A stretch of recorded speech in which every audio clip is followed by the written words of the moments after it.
Pada video saya kali ini, saya akan melanjutkan pembahasan pada video saya sebelumnya, yaitu tentang 9 tokoh Wali Songo. Di mana pada video saya sebelumnya, saya sudah membahas 5 dari 9 tokoh Wali Songo tersebut. Dan pada lanjutan video saya kali ini, saya akan membahas 4 tokoh Wali Songo yang lainnya sebagai lanjutan dari video saya sebelumnya. Langsung saja yuk ikuti kisahnya sampai selesai.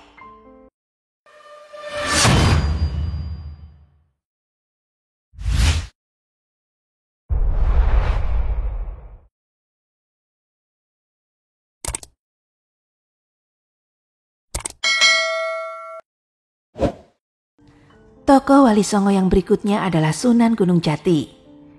Syarif Hidayatullah atau Sunan Gunung Jati adalah salah satu dari 9 ulama Wali Songo, majelis pendakwa agama Islam dalam sejarah Indonesia pada abad ke-14 Masehi. Beliau berperan besar dalam penyebaran agama Islam di pesisir tanah Jawa, khususnya di Cirebon. Di masanya, agama Islam berkembang dengan pesat. Sunan Gunung Jati juga merupakan Sultan Cirebon yang memerintah pada tahun 1479 hingga tahun 1568 dengan gelar Susuhunan Jati. Sunan Gunung Jati terlahir dengan nama Syarif Hidayatullah. Beliau diperkirakan lahir sekitar tahun 1448. Ayahnya bernama Sultan Syarif Abdullah Umdatuddin bin Ali Nurul Alam atau dikenal dengan nama Syekh Maulana Akbar, seorang pembesar Mesir keturunan Bani Hasyim dari Palestina. Sedangkan ibunya bernama Nyai Rara Santang, yang merupakan putri dari Prabu Siliwangi dari Kerajaan Pajajaran. Prabu Siliwangi sendiri setelah masuk Islam, namanya berganti menjadi Syarifah Mudain. Sejak kecil, Syarif Hidayatullah sudah terlihat kecerdasan dan ketekunannya dalam menuntut ilmu. Karena kesungguhannya menekuni ilmu agama, atas izin sang ibunda, Syarif Hidayatullah berangkat ke Mekah. Di Tanah Suci, Syarif Hidayatullah berguru dengan Syekh Tajuddin Al-Qurtubi. Selain itu, di Mesir dia juga belajar kepada Syekh Muhammad Athaillah Al-Syatzili, seorang ulama bermadzhab Syafi'i, sekaligus mempelajari tasawuf tarikat Syatziliyah. Atas arahan dari Syekh Athaillah, Syarif Hidayatullah kemudian pulang ke Nusantara untuk berguru kepada Syekh Maulana Ishaq di Pasai, Aceh. Maulana Ishaq adalah ayah dari Sunan Giri dan juga masih ada ikatan saudara kandung dengan Sunan Gresik. Selanjutnya Syarif Hidayatullah mengembara ke Kerawang, Kudus, hingga ke pesantren Ampel Dinta Surabaya untuk belajar kepada Sunan Ampel.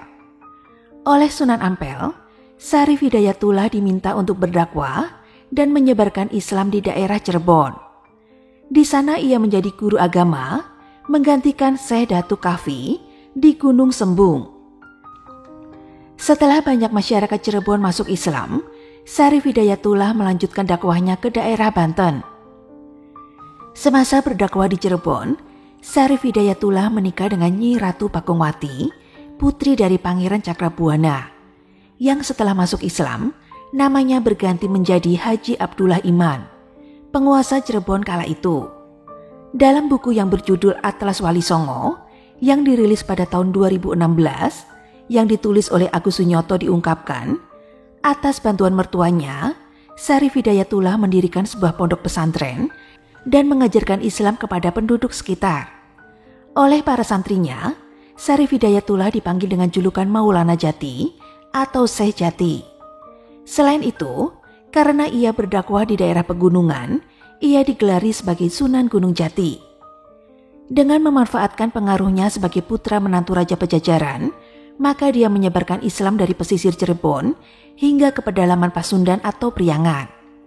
Dalam berdakwah, ia cenderung menganut gaya Timur Tengah yang lugas dan apa adanya. Tetapi dia juga melakukan pendekatan kepada masyarakat dengan membangun infrastruktur berupa jalan-jalan yang menghubungkan antar wilayah.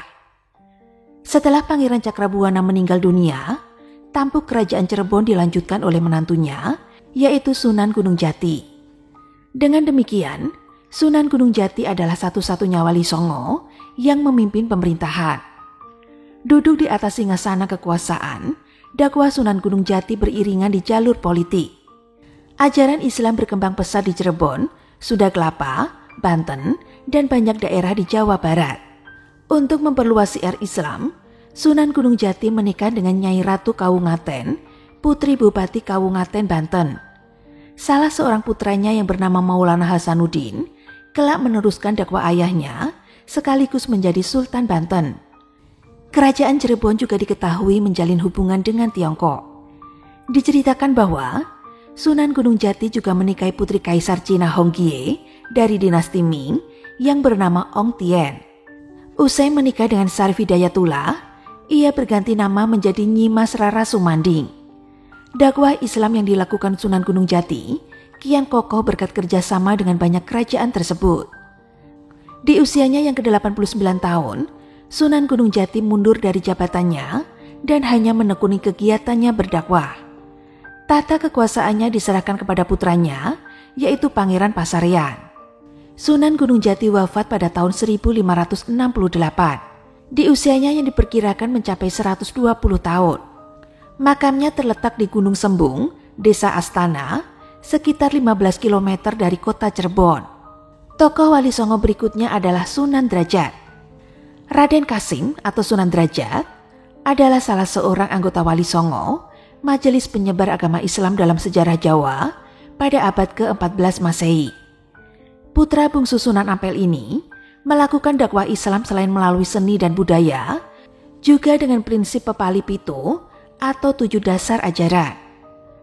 Nama kecil Sunan Derajat adalah Raden Kasim.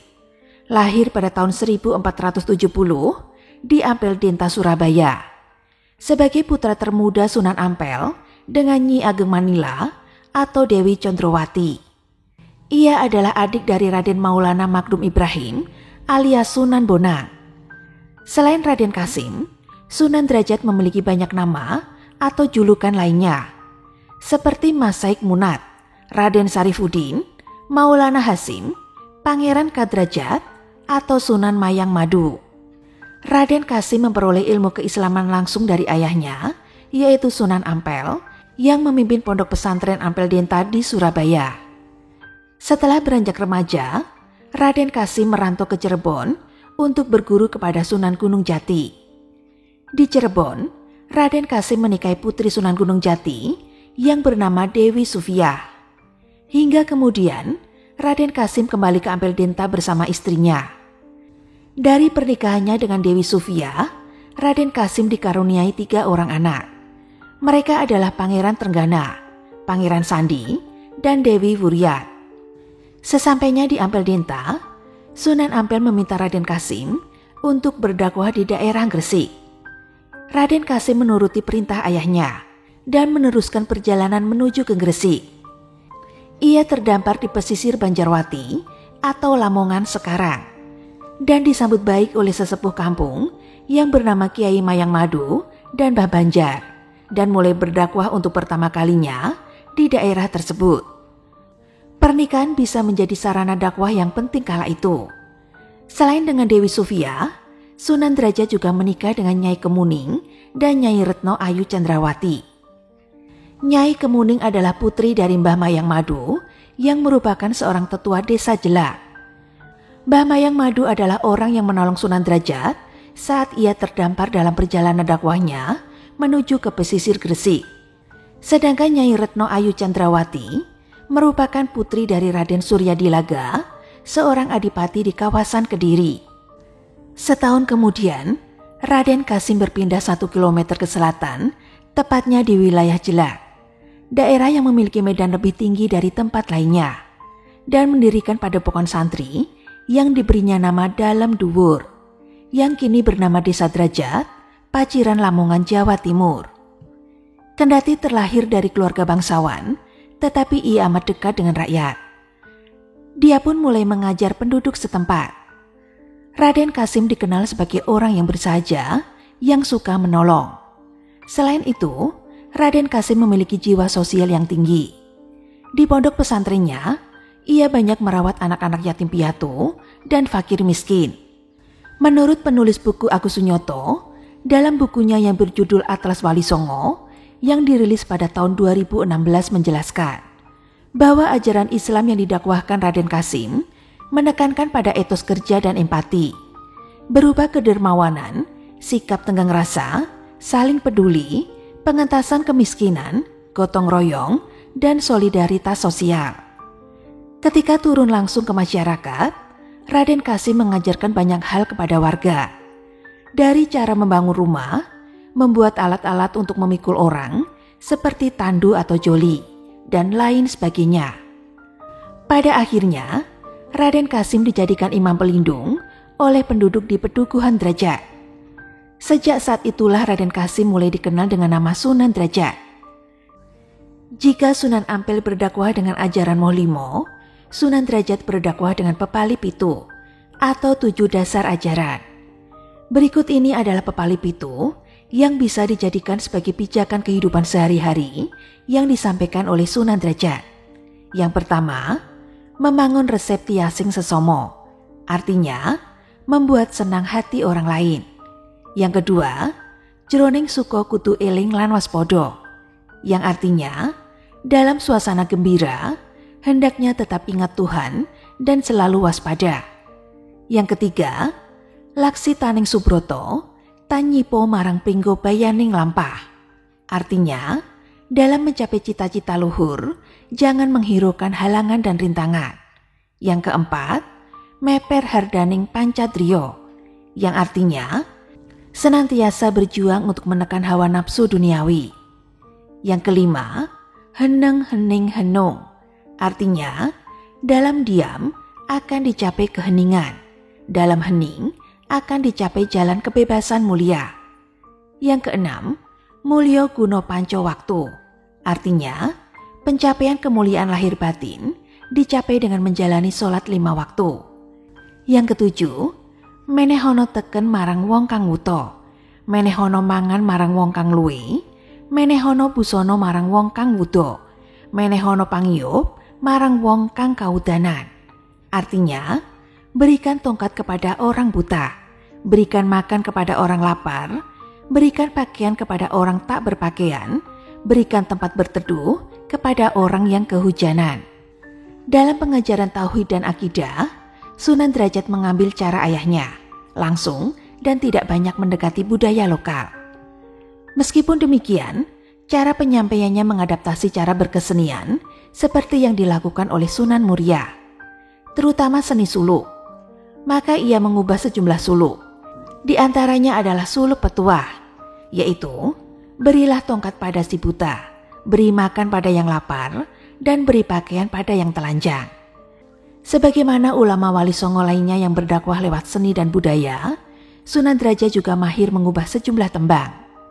Tembang terkenal yang digubahnya adalah tembang tengahan Macapat Pangkur untuk menyampaikan ajaran falsafah kehidupan kepada masyarakat. Sunan Derajat juga pandai mendalang, serta sesekali mementaskan pertunjukan wayang untuk sarana dakwahnya. Peninggalan Sunan Derajat yang masih disimpan hingga sekarang adalah seperangkat gamelan yang disebut singo mangkok, serta benda-benda seni lainnya. Penulis Suhaili dalam bukunya yang berjudul Sejarah Kebudayaan Islam yang terbit pada tahun 2020 mengungkapkan, di masa tuanya, Sunan Derajat pindah ke kawasan Dalam Wungkur, arah selatan dari desa Derajat. Ia menghabiskan masa tuanya dengan berdakwah di sana.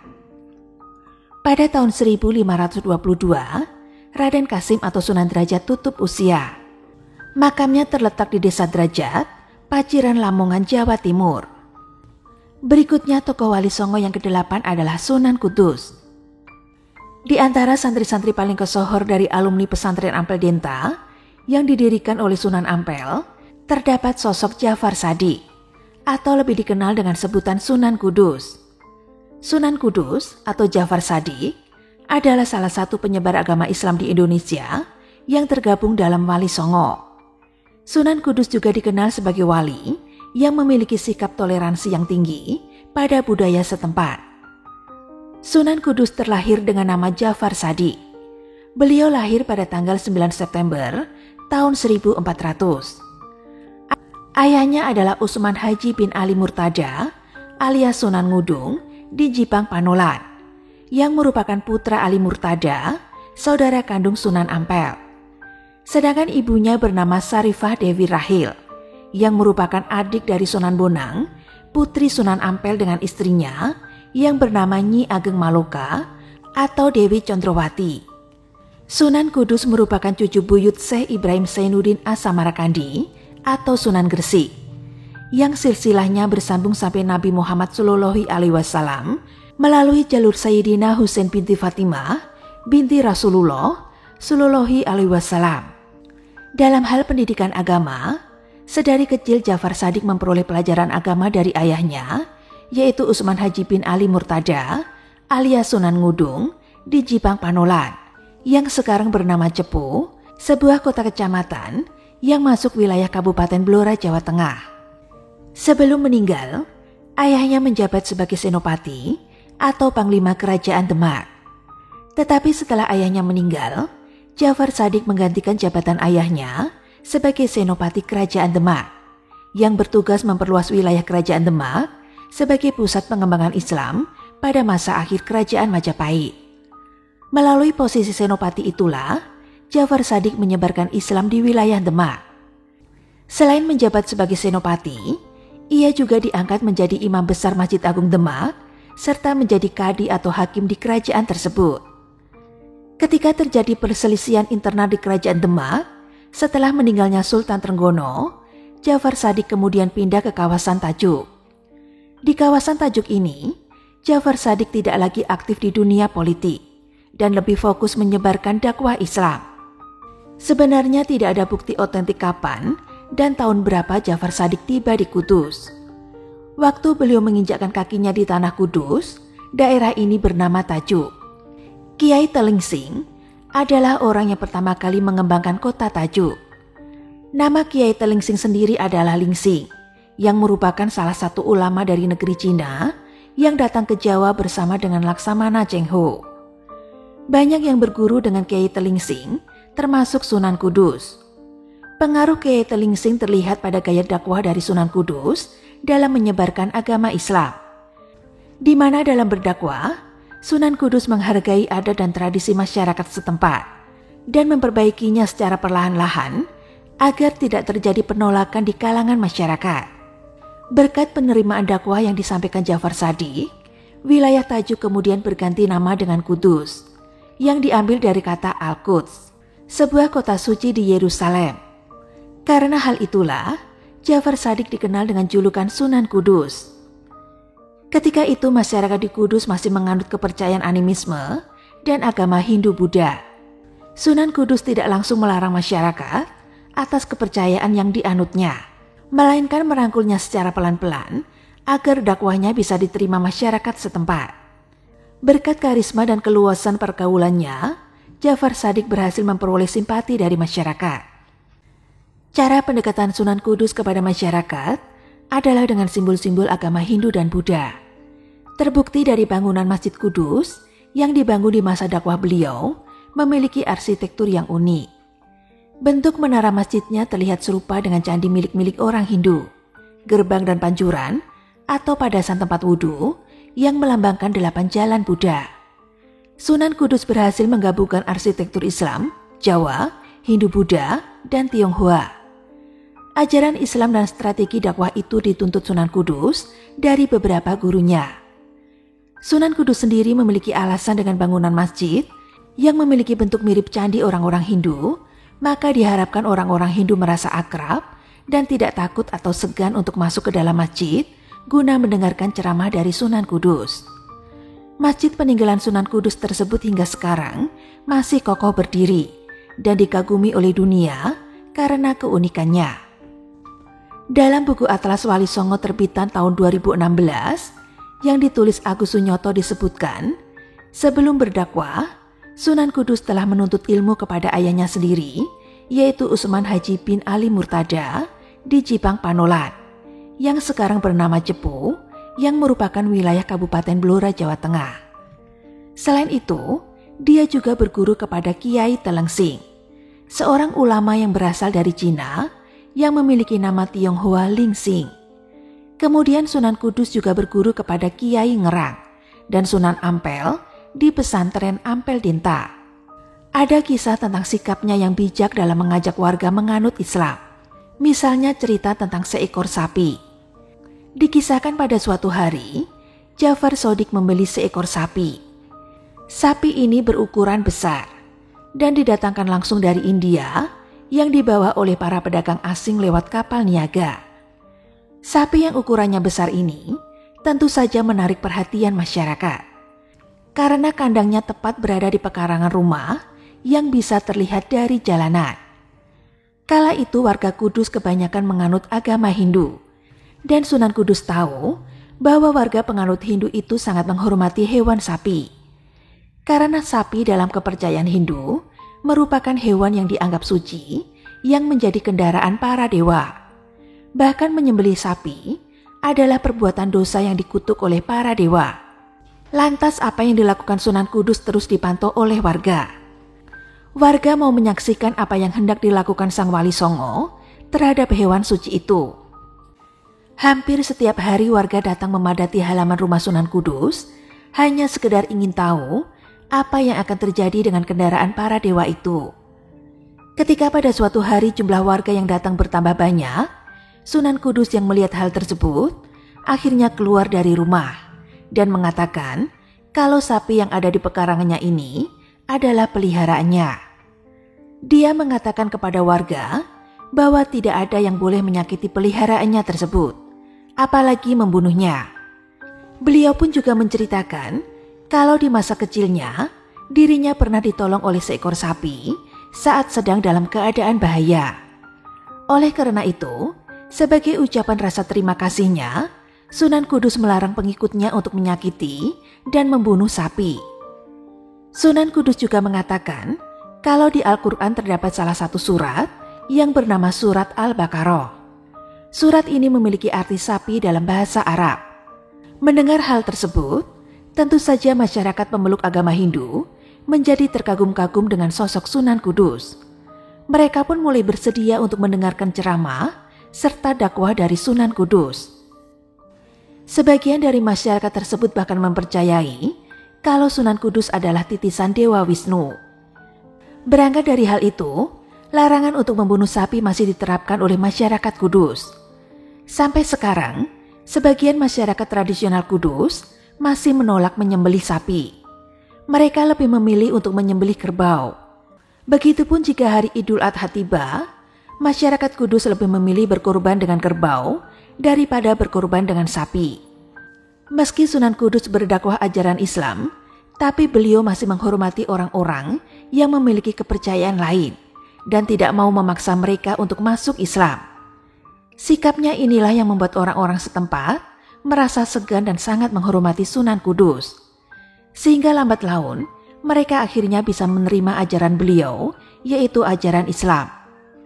Meski membutuhkan waktu yang cukup lama dalam membangun kepercayaan masyarakat setempat, Sunan Kudus tetap berusaha dan tidak menyerah untuk menyebarkan ajaran Islam di Kudus. Dari sisi keluarganya, Sunan Kudus menikahi Dewi Ruhil, putri Sunan Raden Magdum Ibrahim atau Sunan Bonang. Dari istrinya itu, Sunan Kudus memiliki seorang anak yang bernama Amir Hasan. Setelah beberapa tahun mengabdi dan berdakwah di wilayah Kudus, Jafar Shadiq atau Sunan Kudus pun tutup usia. Tetapi tahun kematiannya tidak diketahui dengan jelas. Makam Sunan Kudus terletak di bagian belakang Masjid Agung Kudus di Jawa Tengah. Itu tadi kisah dari Sunan Kudus yang mengajarkan kepada kita bahwa toleransi antar umat beragama itu sangat penting untuk menjaga kedamaian suatu bangsa. Berikutnya adalah tokoh terakhir Wali Songo, yaitu Sunan Muria. Ulama pendakwah Islam termuda di antara Wali Songo adalah Sunan Muria. Ia merupakan putra Sunan Kalijaga. Sunan Muria melanjutkan strategi dakwah ayahnya dengan menyebarkan agama Islam di Jawa melalui media seni dan budaya. Tidak jauh berbeda dengan ayahnya, Sunan Muria juga mempunyai pengaruh dalam penyebaran agama Islam di Pulau Jawa, khususnya Jawa Tengah. Namun berbeda dengan sang ayah, Sunan Muria lebih suka tinggal di daerah yang sangat terpencil dan jauh dari pusat kota untuk menyebarkan agama Islam. Nama Muria sendiri diambil dari tempat tinggal terakhirnya di lereng Gunung Muria, tepatnya 18 km ke utara kota Kudus. Sunan Muria dikenal sebagai tokoh yang menyebarkan agama Islam di daerah Tayu, Pati, Juwana, Kudus, dan di lereng Gunung Muria. Nama kecil Sunan Muria adalah Raden Umar Said, atau ada juga yang menyebutnya Raden Prawoto. Tidak diketahui dengan pasti kapan Raden Umar Said atau Raden Prawoto lahir. Dia merupakan putra sulung Sunan Kalijaga dari pernikahannya dengan Dewi Saroh, putri Syekh Maulana Ishak yang merupakan ayah dari Sunan Giri. Sejak usia dini, Raden Umar Said menerima pendidikan ilmu keislaman langsung dari ayahnya, yaitu Sunan Kalijaga. Setelah beranjak remaja, ia berguru kepada Ki Ageng Ngerang bersama dengan Sunan Kudus dan Adipati Pata. Tempat dakwah Sunan Muria sendiri berada di sekitar Gunung Muria. Oleh sebab itu, julukan Sunan Muria disematkan karena ia menetap di Gunung Muria. Gunung Muria terletak di pantai utara Jawa Tengah, sebelah timur laut kota Semarang. Gunung ini termasuk ke dalam wilayah Kabupaten Kudus, Kabupaten Jepara, dan wilayah Kabupaten Pati. Salah satu alasan kenapa Sunan Muria lebih memilih untuk berdakwah di pedalaman, karena beliau merasa bahwa masyarakat yang ada di pelosok desa tidak memperoleh pengetahuan mengenai ajaran Islam. Ditambah lagi, kondisi ekonomi masyarakat di sana tergolong kurang mampu, sehingga Sunan Muria ingin berdakwah sekaligus memajukan kehidupan ekonomi yang ada di sana. Tidak ada yang meragukan reputasi Sunan Muria dalam melakukan dakwahnya. Gayanya yang moderat mengikuti gaya ayahnya, yaitu Sunan Kalijaga, dengan cara menyusup melalui berbagai tradisi kebudayaan Jawa. Masyarakat Jawa yang pada saat itu mempunyai tradisi budaya yang cukup kental, membuat ajaran Islam sulit untuk diterima. Oleh sebab itu, Sunan Muria yang mempunyai toleransi tinggi juga memodifikasi tradisi lama Jawa kuno dengan ajaran Islam. Jadi, dapat dikatakan jika Sunan Muria tidak berdakwah secara hitam putih. Ia melakukan akulturasi budaya Jawa dengan ajaran Islam. Salah satu strateginya yaitu dengan memodifikasi tradisi sesajen. Masyarakat Jawa yang pada waktu itu kebanyakan menganut agama Hindu, Buddha, dan juga animisme, diajarkan untuk tidak lagi mempersembahkan makanan kepada para roh leluhurnya, tapi membagikan makanan kepada tetangga yang ada di sekitarnya.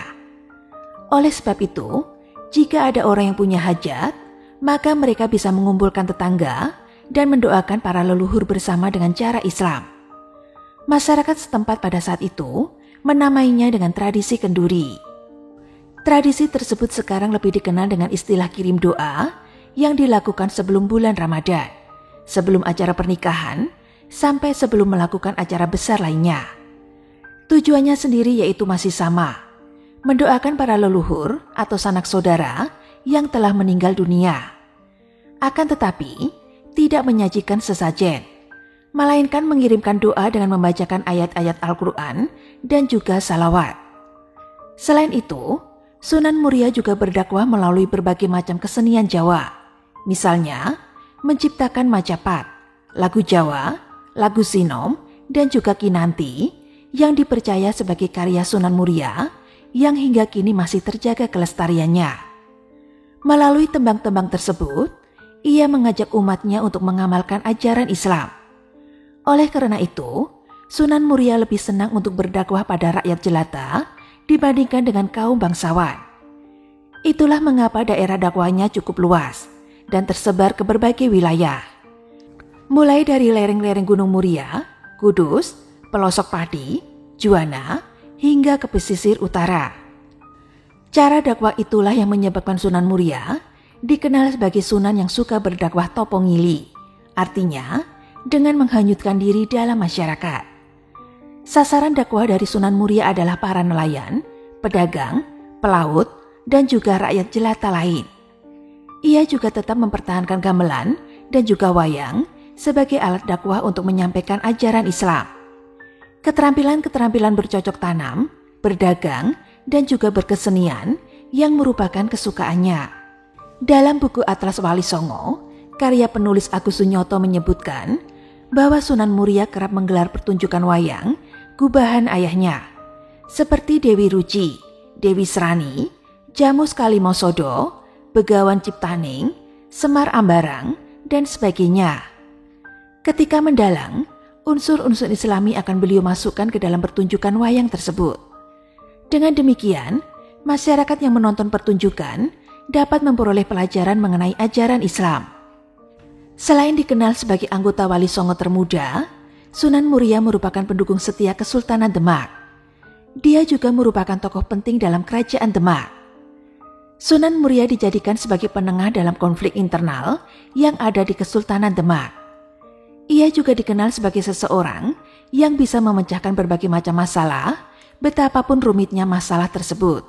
Kendati termasuk sosok berpengaruh di Kesultanan Demak, namun Raden Umar Said atau Sunan Muria lebih suka tinggal di daerah terpencil dan jauh dari pusat perkotaan dalam menjalankan dakwahnya. Walau begitu, karena kedudukan dan pengaruhnya di Kesultanan Demak, pihak Kesultanan memberikan pengawalan khusus kepada putra Sunan Kalijaga ini. Bahkan di sekitar makam Sunan Muria, terdapat 17 makam prajurit dan abdi dalam Kesultanan Demak yang menjadi pengawal khusus sang ulama. Dari segi keluarga, Sunan Muria memiliki 2 istri. Istri pertamanya yaitu Dewi Sujinah, yang merupakan putri dari Sunan Ngudung dan juga adik Sunan Kudus. Sedangkan istri keduanya bernama Dewi Roro Nyono, putri Ki Ageng Ngerang. Dari pernikahannya dengan Dewi Sujinah, Sunan Muria dikaruniai seorang anak yang bernama Raden Saridin atau Syekh Jangkung atau Waliullah Sunan Lando. Sedangkan pernikahannya dengan Dewi Roroyono, Sunan Muria dikaruniai 3 orang anak, yaitu Sunan Nyamplungan, Raden Ayu Nasiki, dan Pangeran Santri. Belum ditemukan informasi yang terpercaya mengenai kapan meninggalnya Sunan Muria.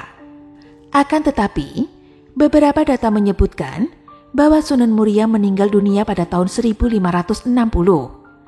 Beliau dimakamkan di Desa Selo, Kecamatan Dawe, Kabupaten Kudus, Jawa Tengah. Saat ini, tempat pemakamannya itu terletak di puncak Gunung Muria.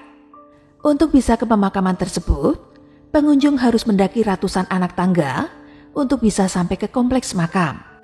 Itu tadi kisah dari para tokoh Wali Songo yang menyebarkan agama Islam di Pulau Jawa.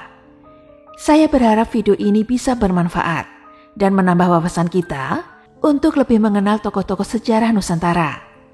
Jika masih ada yang kurang dalam materi penyajian saya tentang cerita ini, silakan teman-teman tambahkan dan tuliskan di kolom komentar. Terima kasih sudah mendengarkan cerita Adelisti pada hari ini, dan tunggu cerita-cerita selanjutnya yang lebih seru.